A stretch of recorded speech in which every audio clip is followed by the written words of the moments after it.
ഷെഡ്യൂളുമായിട്ട് ബന്ധപ്പെട്ടുകൊണ്ട് ഒരു കോൺട്രവേഴ്സി നടക്കുന്നുണ്ട്. അതിലെ ഏതെങ്കിലും തരത്തിലുള്ള പരാതികളോ മറ്റേതെങ്കിലും കിട്ടിയിട്ടുണ്ടോ? ഇടപെടലുകൾ എന്തെങ്കിലും ഉണ്ടാവും? അല്ല, ഞങ്ങളെ സാധാരണഗതിയിൽ ഒരു സിനിമയുടെ റിലീസിന് മുമ്പാണ് ഇങ്ങനെയുള്ള കാര്യങ്ങൾ വരുമ്പോൾ സംഘടന ചർച്ച ചെയ്യുന്നത്. റിലീസിന് ശേഷമുള്ള ചർച്ചയാണ്, നിർഭാഗ്യകരമായിട്ടുള്ള ചർച്ചയാണ് നടക്കുന്നത്. പ്രൊഡ്യൂസേഴ്സ് അസോസിയേഷനുമായിട്ട് നമ്മൾ സംസാരിച്ചു അതിനകത്ത്. അപ്പോൾ പ്രൊഡ്യൂസേഴ്സ് അസോസിയേഷന് അങ്ങനെ ഒരു ഗ്രീവൻസ് ആ പ്രൊഡ്യൂസറിനുണ്ടെങ്കിൽ അവരത് വിളിച്ചു കഴിഞ്ഞാൽ നമ്മുടെ ഭാഗത്തുനിന്നും കൂടി. അപ്പോൾ ഞങ്ങളുടെ അംഗങ്ങൾ അതിൻ്റെ ചിലവും കണക്കുമൊക്കെ ഞങ്ങൾക്ക് ബോധിപ്പിച്ചിട്ടുണ്ട്, ഞങ്ങളുടെ അടുത്ത് ബോധ്യപ്പെടുത്തിയിട്ടുണ്ട്. പിന്നെ ഈ ഇങ്ങനെയൊരു വളരെ വൈകാരികമായിട്ടുള്ളൊരു അന്തരീക്ഷത്തിൽ നമ്മളായിട്ട് പോയിട്ട് അതിനകത്തൊരു അഭിപ്രായം പറയുന്നത് ഇപ്പോൾ അതിനുള്ളൊരു സാങ്കത്യം ഇല്ലാത്തതുകൊണ്ട് നമ്മൾ പറയുന്നതാണ്.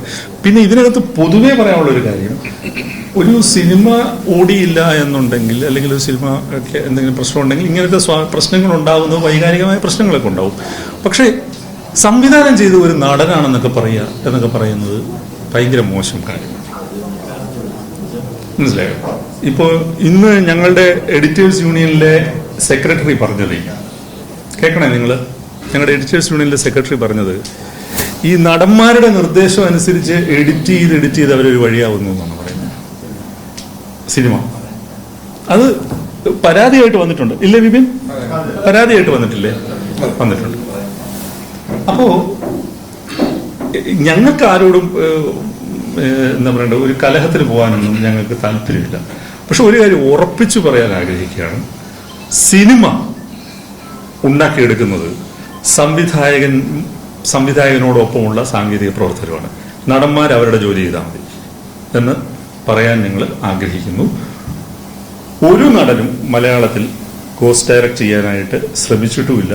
അങ്ങനെ ശ്രമിച്ചാൽ അത് നടക്കുന്ന കാര്യമല്ല. അത് പറയാൻ ആഗ്രഹിക്കുന്നു, വേറൊന്നും പറയാനില്ല. അത് കാണിച്ചോട്ടെ, അത് കുഴപ്പമില്ല. രാജിവെച്ചില്ലല്ലോ, പോട്ടെ. അല്ലല്ല, അത് വിട്ടേക്ക്. നിങ്ങളെന്തിനാ അതിന് ബോധർ ചെയ്യുന്നത്? ഞാൻ ഒരു തീരുമാനം പറഞ്ഞല്ലോ, ശരി, വേറെ ഒന്നുമില്ലല്ലോ.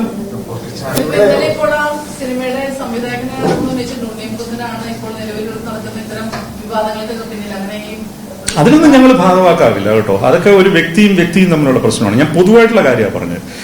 ഈ ചർച്ചയിലൊക്കെ ഞങ്ങൾ കേട്ടു. ഇന്ന് ഞങ്ങളുടെ ജനറൽ കൗൺസിലും അത് ചർച്ചയുണ്ടായി.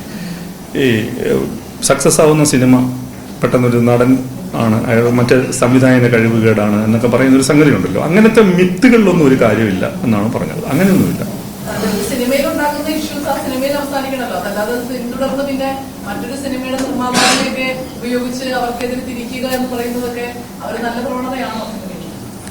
ഞാനേ ഇങ്ങനെയുള്ള ഒരു പ്രകോപനത്തിനും ഇപ്പോൾ വശംവദനാവില്ല.